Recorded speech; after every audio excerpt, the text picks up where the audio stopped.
Hello student, कैसे हैं आप सभी। आशा करते हैं कि आप लोग बहुत ही मस्त ज़बरदस्त और शानदार होंगे और अपनी पढ़ाई लिखाई अच्छे से कर रहे होंगे। जैसा कि हम लोग कल अपने सिलेबस का कल डिस्कशन किए थे, ठीक है। और उसी के बैनर तले आज हम लोग अपनी चैप्टर 1 यानी चैप्टर 1 वास्तविक संख्याएं रियल नंबर के बारे में पढ़ना शुरू करेंगे। थोड़ा सा हम आप लोग को चैप्टर स्टार्ट करने से पहले हम आप लोग को बेसिक चीज़ें हम चाहते हैं कि आप लोग का क्लियर हो जाए, ठीक है ना। तो उसके तहत जैसे संख्या किसे कहते हैं, संख्यांक, संख्या के प्रकार, ठीक है। और उसके बारे में थोड़ा सा परिचर्चा कर लेते हैं, उसके बाद अपने चैप्टर पे चला जाएगा ताकि आप लोग का जो बेस है वो क्लियर हो जाए। बहुत से बच्चे ऐसे होते हैं जिनको संख्या, संख्यांक, प्राकृतिक संख्या, पूर्ण संख्या, पूर्णांक संख्या, ठीक है, और उसके बाद परिमेय संख्या, अपरिमेय संख्या के बारे में जानकारी नहीं होती है, ठीक है। उसी के तहत जैसे वास्तविक संख्या हमारा चैप्टर का नाम है, और वास्तविक संख्या में जिसको इंग्लिश में हम लोग बोलते हैं रियल नंबर, तो रियल नंबर के अंतर्गत कौन कौन सी संख्याएं आती हैं उसके बारे में हम जानेंगे। तो सबसे पहले हम संख्या के बारे में पढ़ेंगे। किसके बारे में? संख्या, जिसको हम लोग इंग्लिश में नंबर बोलते हैं, ठीक है। तो जिसे गिना जा सके, मैंने परिभाषा लिखा है, जिसे गिना जा सके या जिससे गणना की जाती है उसे संख्या कहते हैं। जैसे मान लीजिए अगर हम लोग कहा जाए, भोजपुरी भाषा में बोला जाता है कि 10 लोग खड़े हैं, ठीक है। तो उसी के तहत जैसे वहां पे 4 लोग खड़े हैं, वहां पे 4 लोग खड़े हैं, तो यहाँ पे जो 4 है वो गिना गया है। क्या किया गया है? गिना गया है। कोई आपसे पूछे भाई वहां पे कितने लोग हैं, तो आप क्या करेंगे? सबसे पहले गिनना शुरू करेंगे। वहां पे कहेंगे भैया 4 लोग खड़े हैं, तो 4 लोग खड़े हैं, तो यहाँ पे 4 जो है ना वो हमारी संख्या होती है। क्या होती है? संख्या होती है। और उसके बाद यहाँ पर मैंने आप लोग को लिखा है संख्यांक, यानी संख्यांक किसे कहते हैं? तो संख्या को जिस अंक से, यहाँ पे देखिए, संख्या को जिस अंक से प्रदर्शित किया जाता है, ठीक है, उसे संख्यांक कहते हैं। जैसे सपोज डेट मैंने 4 बोल दिया, ठीक है, तो 4 को हम कैसे लिखेंगे? तो 4 को जब हम अंक में लिख देते हैं, यानी 4 को जब अंक में लिख देंगे वही हमारा संख्यांक का होता है। जैसे मान लीजिए 6 है तो 6 अंक में लिख दिए, तो इसे हम क्या कहते हैं? संख्यांक। तो आप लोग बताइए, क्या आप लोगों को ये चीजें क्लियर हुआ? संख्या और संख्यांक में अंतर समझ में आया? ठीक है। जनरली क्या होता है, जो संख्यांक होता है लोग उसी को संख्या बोलते हैं। ऐसा क्यों बोलते हैं? क्योंकि ये जो संख्यांक होता है जनरल, ये संख्या से ही बनी हुई है, ठीक है, उसी का अंक है। इसलिए जैसे 4 को लिखना पढ़ना ये थोड़ा कठिन हो जाता है, तो इसलिए उसको अंक में प्रदर्शित करके और उसी का क्या कर देते हैं लोग, शॉर्ट रूप में बोल देते हैं संख्या। आई बात समझ में? ठीक है। इसके बाद देखिएगा संख्या के प्रकार निम्नलिखित हैं। संख्या के प्रकार निम्नलिखित हैं। जैसे इसमें आ जाएगा प्राकृतिक संख्या, आ जाएगा आपका पूर्ण संख्या, आ जाएगा, ठीक है। प्राकृतिक संख्या, पूर्ण संख्या के बाद परिमेय आ जाएगा, अपरिमेय आ जाएगा, पूर्णांक आ जाएगा, ठीक है। उसके बाद आप लोग का वास्तविक संख्या में भी वास्तविक और अवास्तविक भी होता है, जिसे हम लोग काल्पनिक संख्याएं कहते हैं। तो धीरे धीरे चीजों को हम लोग और बेहतरीन तरीके से और अच्छे से पढ़ते चलेंगे, समझते चलेंगे। आप लोग बस इतना कीजिएगा, अगर जहां पे आप लोग को समझ में ना आए, ठीक है, उसको आप लोग कमेंट बॉक्स में टाइप कर दीजिएगा, मैं आप लोग का वो समाधान कर दूंगा, ठीक है। तो चलिए आज हम लोग पढ़ते हैं, देखते हैं प्राकृतिक संख्या की परिभाषा। प्राकृतिक संख्या, गिनती की सभी संख्याओं को प्राकृतिक संख्या कहते हैं। यहाँ पे मैंने लिखा है गिनती की सभी संख्याओं को प्राकृतिक संख्या कहते हैं। जैसे में 1 2 3 4 5 6 7 8, ठीक है। और ये डॉट डॉट ये इनफाइनाइट होता है। क्या होता है? इनफाइनाइट, यानी अनंत तक जाता है, ठीक है ना। तो इसमें देखिएगा गिनती की जो भी गिनती इसी संख्याएं होंगी सब प्राकृतिक संख्या कहलाती है। उसमें क्वेश्चन पूछता है कि सबसे छोटी प्राकृतिक संख्या किसे कहते हैं? तो सबसे छोटी प्राकृतिक संख्या इसमें कौन होगी बाबू? तो जो सबसे छोटी होगा, जहां से स्टार्ट करते वही तो हमारी सबसे छोटी होगी। तो यहाँ पर आंसर हो जाएगा आपका 1। प्राकृतिक सबसे छोटी प्राकृतिक संख्या क्या हो जाएगी? 1। और मैं आपसे पूछूं कि सबसे बड़ी प्राकृतिक संख्या, सबसे बड़ी प्राकृतिक संख्या, तो क्या बताइएगा? तो आप लोग बताइएगा अनंत। क्या होता है? इनफाइनाइट, जिसको हिंदी में अनंत बोलते हैं। क्या बोलते हैं? अनंत बोलते हैं, ठीक है ना। यहां तक समझ में आया? ठीक है। अब देखिएगा जैसे अनंत इसलिए कहते हैं कि कोई भी संख्या, अगर मैंने यहाँ पर सपोज डेट देखिएगा, यहाँ पे हल्का सा समझाने का प्रयास करता हूँ। अगर कोई बच्चा कह रहा है कि सर जी सबसे बड़ी संख्या, अगर सबसे छोटी संख्या 1 है तो सबसे बड़ी संख्या 100, अधिकतर लोग बोल देते हैं, लेकिन ये गलत होता है। जैसे मान लीजिए अगर मैंने 100, सबसे बड़ी संख्या अगर 100 कह दिया, तो क्या मैं 100 में 1 जोड़ूंगा तो उससे बड़ी संख्या प्राप्त हो जाएगी कि नहीं? ठीक है, तो इसी तरह हमारा क्या हो जाएगा 101। अब कोई बच्चा कह देगा नहीं सर 1000 सबसे बड़ी होती है, तो ये भी गलत हो जाएगा। क्यों? क्योंकि अगर मैं 1000 में भी 1 जोड़ दूं तो उसका आगे संख्या क्या मिल जाएगा आपको? 1001 प्राप्त हो जाएगा।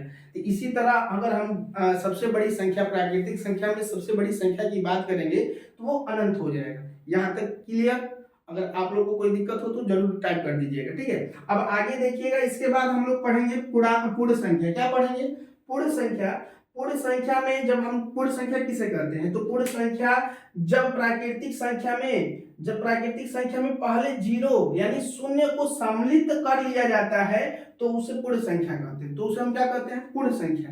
तो जो भी प्राकृतिक संख्या होती है, जैसे मान लीजिए 1 2 3 4 5 6 7 8 9 10 अनंत होता है, तो उसमें जब हम जीरो को शामिल कर लेते हैं यानी शून्य को आगे रख लेंगे तो वही हमारा क्या कहलाएगा? पूर्ण संख्या कहलाएगा। क्या कहलाएगा बाबू? पूर्ण संख्या।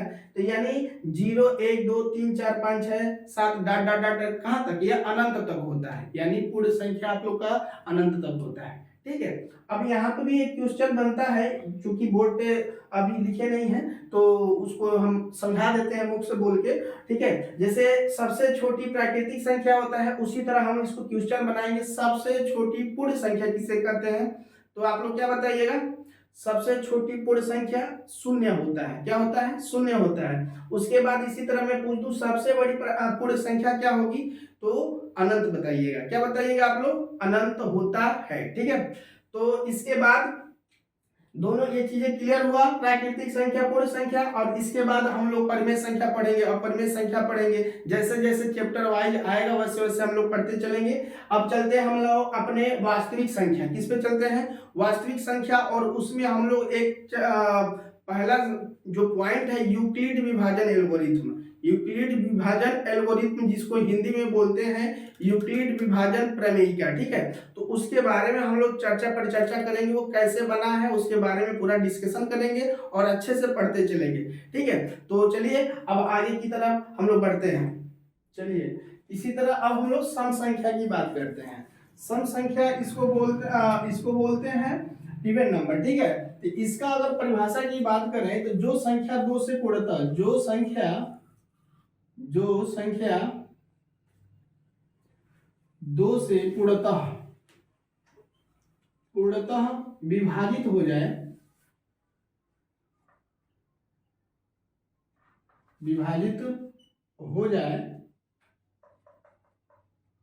उसे सम संख्या कहते हैं। उसे सम संख्या कहते हैं, ठीक है। जैसे में देख लीजिएगा, जो संख्या हमारा 2 से कट जाए यानी पूरा विभाजित कर जाए, जैसे मान लीजिए 2 के टेबल में जितनी भी संख्याएं आती होंगी, ठीक है, वो पूरे 2 से विभाज्य होंगे, तो उसे ही हम लोग क्या कहते हैं? सम संख्या। जैसे में देख लीजिएगा, आप लोग पहाड़ा तो पढ़ते ही होंगे, जैसे 2 के 2 2 दूना 4 ऐसे पढ़ते हैं कि नहीं है कि 2 एक कम 2 2 दूना 4, ठीक है। तो देखिएगा जैसे मान लीजिए 2 4 6 8 10 12 dot dot dot dot infinite तक, यानी जो संख्या 2 से पूरा कट जाए उसे हम लोग सम संख्या बोलते हैं। जैसे देख लीजिए 2 भी कट रहा है, 2 एक कम 2। अब 4 की बात करेंगे तो 2, अब 4 में जब 2 से भाग करेंगे तो कितनी बार जाएगा? 2 दूना 4, फिर से 2 3 6, 2 चौको 8, 2 पचे 10, 2 छके 12, ठीक है। तो ये सब संख्या हमारा 2 से क्या हो जाएगा? पूरा विभाजित हो रहा है, इसे हम लोग सम संख्या बोलते हैं। देखिए हमारे इस वीडियो को बनाने का मकसद यही है कि वो हर कमजोर से कमजोर बच्चा, ठीक है, जिसको गणित नहीं भी आता है उसको आ जाए, ठीक है। एकदम जीरो लेवल से स्टार्ट करते हैं, ठीक है। इसी तरह अब हम लोग सम संख्या के बाद विषम संख्या की बात करेंगे। किसकी बात करेंगे? विषम संख्या। तो विषम संख्या किसे कहते हैं तो इस पे भी पर चर्चा कर लिया जाए, ठीक है। तो समझिएगा विषम संख्या किसे कहते हैं? तो जो 2 से विभाजित न हो, जो 2 से विभाजित न हो उसे हम लोग क्या कहते हैं? उसे हम लोग विषम संख्या बोलते हैं, ठीक है। तो इसकी परिभाषा लिखिएगा, जो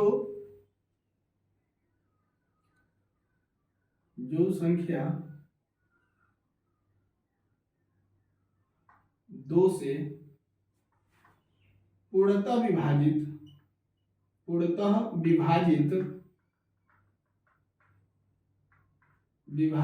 न हो उसे विषम संख्या कहते हैं। विषम संख्या कहते हैं। जैसे मान लीजिए अब 1 हो गया, ठीक है, तो 1 क्या 2 से विभाज्य होगा? नहीं होगा। ठीक है, 3 की बात करेंगे, क्या 3 2 से विभाज्य होगा? नहीं होगा। ठीक है, इसी तरह अगर मैं 5 की बात करूं, क्या तो 5 2 से विभाज्य हो रहा है? नहीं हो रहा है। तो ये सब संख्या जो 2 से पूर्णतः विभाजित नहीं होगा उसे हम लोग क्या कहते हैं? विषम संख्या। जैसे में देख लीजिएगा, इसी तरह लिख लीजिएगा इसका, जैसे में हो जाएगा आपका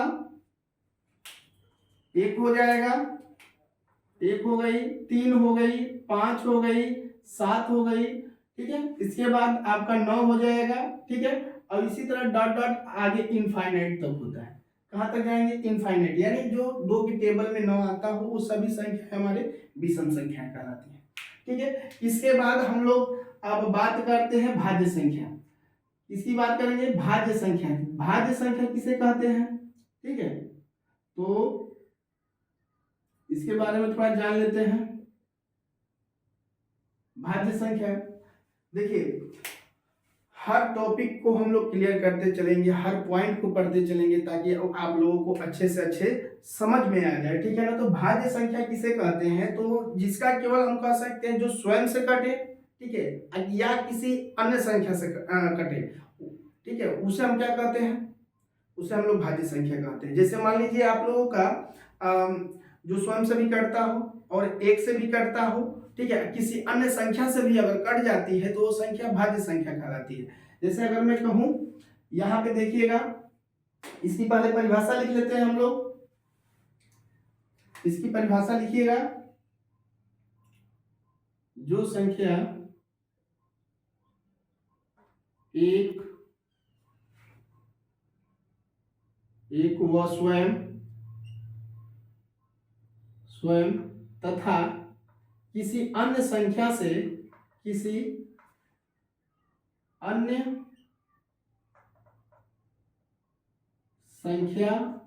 से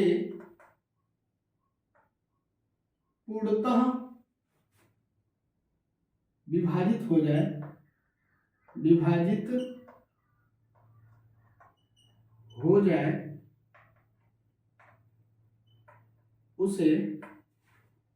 उसे भाज्य संख्या कहते हैं। क्या कहते हैं बाबू?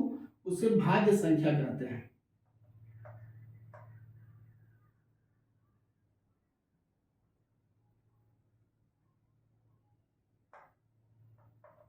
उसे भाज्य संख्या कहते हैं। जैसे में देख लीजिएगा, अगर हम 2 की बात करें, 2 की क्या ये भाज्य है कि नहीं? पहले ये बताइए आप लोग, क्या 2 भाज्य संख्या है? बताइए, यानी 2 का कितने गुणनखंड हम बना सकते हैं? कहने का मतलब ये है, आप लोग हाई स्कूल में पढ़ रहे हैं, हमको उम्मीद होगा कि आप लोग को गुणन, गुणज, ठीक है, गुणनखंड, ये सब चीजें आप लोग को आता होगा। अगर नहीं आता होगा तो कमेंट बॉक्स में आप लोग टाइप कर दीजिएगा, मैं उसको भी समझा दूंगा। ठीक है, किसी एक अलग वीडियो में आप लोग को उसको भी समझा देंगे। ठीक, तो पहले हम लोग इस पे चर्चा करते हैं, क्या 2 हमारा भाज्य संख्या है कि नहीं है?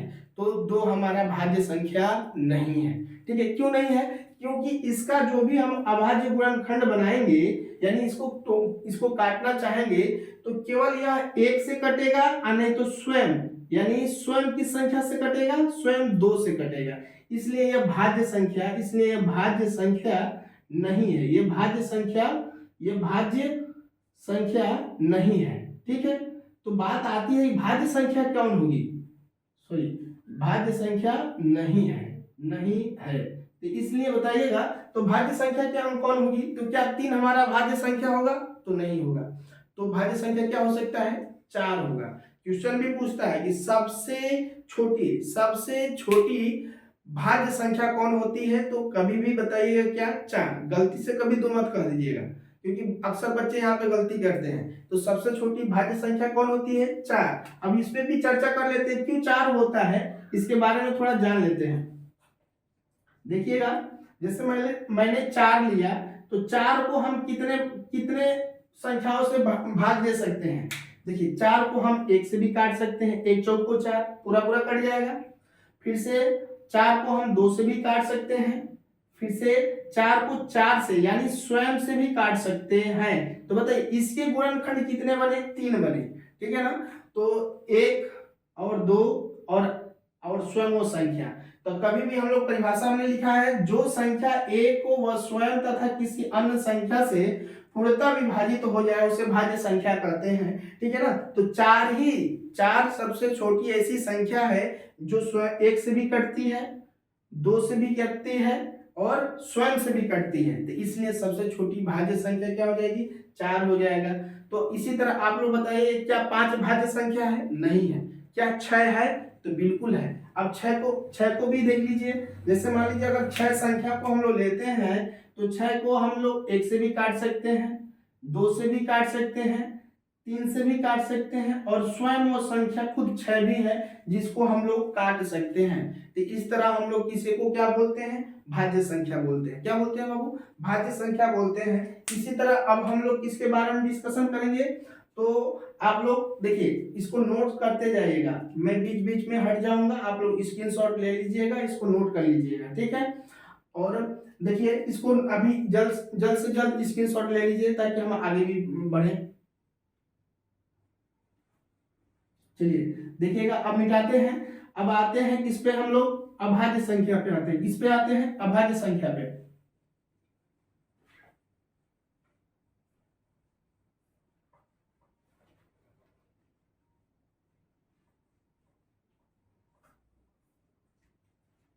चलिएगा देखिएगा, अब हेडिंग डालते हैं अभाज्य संख्या। क्या डालते हैं, अभाज्य अभाज्य अभाज्य संख्या। अब अभाज्य संख्या में हम लोग आएंगे, तो अभाज्य संख्या में केवल 2 गुणनखंड बनता है। एक तो 1 बनता है और एक वो खुद वो स्वयं संख्या बनती है, इसके अलावा किसी अन्य संख्या का गुणनखंड नहीं बनता है। कहने का मतलब यह है कि जो संख्या स्वयं से कटे और 1 से कटे उसे हम लोग अभाज्य संख्या कहते हैं। वह इन दोनों संख्या के अलावा किसी अन्य संख्या से नहीं कटेगी, उसे हम लोग क्या कहते हैं, अभाज्य संख्या कहते हैं। तो परिभाषा लिख लेते हैं, जो संख्या एक व स्वयं संख्या से पूर्णतः विभाजित हो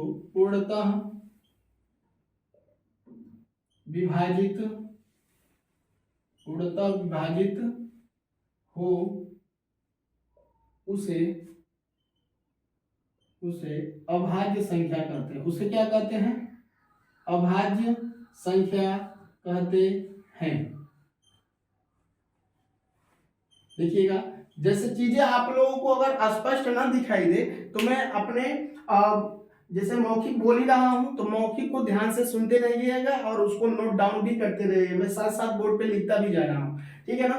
तो इसको क्या हमने लिखा, जो संख्या एक व स्वयं संख्या से पूर्णतः विभाजित हो जाए उसे हम लोग क्या बोलते हैं, अभाज्य संख्या। जैसे में देख लीजिएगा, जैसे में अगर देखा जाए तो जैसे हमारा एक तो हमारा केवल स्वयं 1 से ही कटेगा और 1 से ही कटेगा, ठीक है, तो वो भी हो सकता है, ठीक है। इसी तरह 2 की बात करें, किसकी, 2, तो ये तो अभी मैंने जस्ट पीछे बताया है कि 2 का गुणनखंड केवल 1 और स्वयं वो संख्या होती है, तो इसलिए यह क्या हो जाएगा, अभाज्य संख्या। तो कभी भी कोई क्वेश्चन पूछे आपसे कि बताइएगा सबसे छोटी सम अभाज्य संख्या कौन होती है, तो 2। केवल एक संख्या होती है जो सम संख्या का अभाज्य रूप में होता है, तो वो होता है 2, ठीक है। तो इसके बाद 2 हमारा क्या हो जाएगा, अभाज्य संख्या हो जाएगा। 2 के बाद किसकी बात करेंगे, 2 के बाद हमारा 3 हो जाएगा, क्योंकि 3 को भी हम लोग काटेंगे तो 1 से कटेगा और 3 से कटेगा। फिर से 5 हो जाएगा, फिर से 7 हो जाएगा, फिर से आपका क्या हो जाएगा 11 हो जाएगा। ठीक है, 9 नहीं होगा, 9 अगर करेंगे तो गड़बड़ा जाएगा। 9 देखिए हमारा भाज्य संख्या होता है, अगर 9 की बात करेंगे तो 9 हमारा भाज्य संख्या होता है। जैसे यह 1 से भी कटेगा, 3 से भी कटेगा और स्वयं वो संख्या 9 से भी कटती है, इसलिए यह विषम होने के साथ साथ यह भाज्य संख्या भी होता है। ठीक है ना, तो इस बात को ध्यान रखिएगा। ठीक है, चलिएगा और भी इसका एग्जांपल लिख लीजिएगा। 2 3 हो गया, 5 हो गया, 7 हो गया, 11 हो गया, डॉट डॉट इनफाइनाइट भी होता है। ठीक है ना, चलिएगा इसके बाद आज अभाज्य संख्या तक ही रहने देते हैं। इस वीडियो को हम लोग अभाज्य संख्या तक ही रहने देते हैं, क्योंकि वीडियो ज्यादा लंबा हो जाएगा तो आप लोग बोर होने लगेंगे। ठीक है, तो इसलिए हम चाहते हैं कि आप लोग को चीजें क्लियरिटी क्लियर होते चले, समझते चलिए। ठीक है, अगर आप लोगों को कोई भी डाउट होगा तो आप लोग कमेंट बॉक्स में जरूर टाइप कर दीजिएगा। इसके बाद देखिए अभी हम लोग अपने चैप्टर पे नहीं पहुंच पाए हैं, क्योंकि अभी बहुत सारे हम लोगों को बताने, जैसे अभाज्य संख्या हो गया, हम चाहते हैं कि आप लोग को पूर्णांक संख्या बता दिया जाए, धन पूर्ण संख्या बता दिया जाए, ऋण पूर्ण संख्या बता दिया जाए। उसके बाद तब हम लोग अपने चैप्टर पे चले। जैसे एक यूक्लिड विभाजन को पढ़ाने के लिए हम लोग जब पढ़ेंगे, एक सूत्र होता है भाज्य बराबर भाजक गुणे भागफल धन शेषफल, तो उसके बारे में भी हम लोगों को चर्चा करते हैं। ठीक है, चर्चा करना है, तो इसलिए इस वीडियो में तो पॉसिबल नहीं है, क्योंकि ये वीडियो बहुत बड़ा हो जाएगा, तो यहीं तक रहने देते हैं। कल हम लोग इसके बारे में और भी बढ़िया से गहनता से पढ़ेंगे।